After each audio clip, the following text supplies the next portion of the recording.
Hey guys, Tonic here. Earlier this week, Bethesda released the Mutation Invasion update for Fallout 76, and it brought the new mutated public events, changes to daily ops, and the new Season 12 scoreboard. But that's not all. There are also a ton of smaller changes added with this update, and some are pretty awesome. So today we are going to be taking a look at 7 changes you might have missed in the new Fallout 76 Mutation Invasion update. First up, this update added a new strange random encounter known as the Smiling Man. This random encounter is a reference to a real-life cryptid that was apparently sighted in 1966 in West Virginia. Salutations! Do not be afraid. I do hope I have found you well. Indrid, a pleasure to make your acquaintance. What are you called? Of course it is. The pleasure is mine. So nice to see a smiling face. Not from you, for you. I want only happiness for you. I have been away a long time. It appears that much has changed during my absence. I have such sights to see. Perhaps you can recommend a local peculiarity.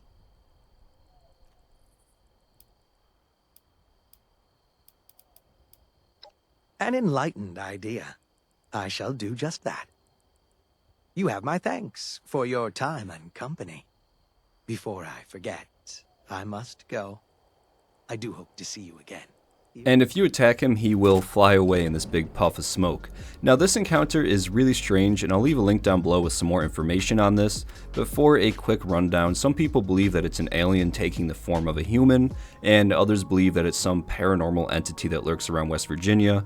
I'm not exactly sure what it is, but it's pretty interesting, and it's also just really cool to get a new random encounter. Next up, there was also a new weapon buff added with this update, and it's for the Ultrasight laser gun.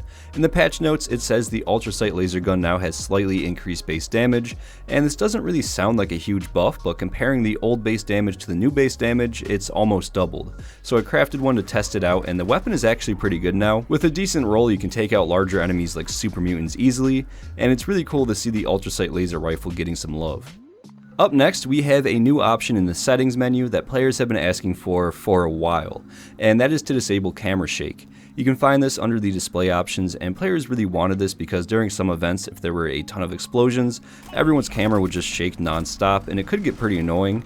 But now with this setting, you can turn it off and you won't have to deal with it anymore. Personally, I kind of like the shake, so I am going to keep it on, but it's just really cool to have the option now. This next change I think is pretty neat. At almost every public event location, you can now find a stash box nearby.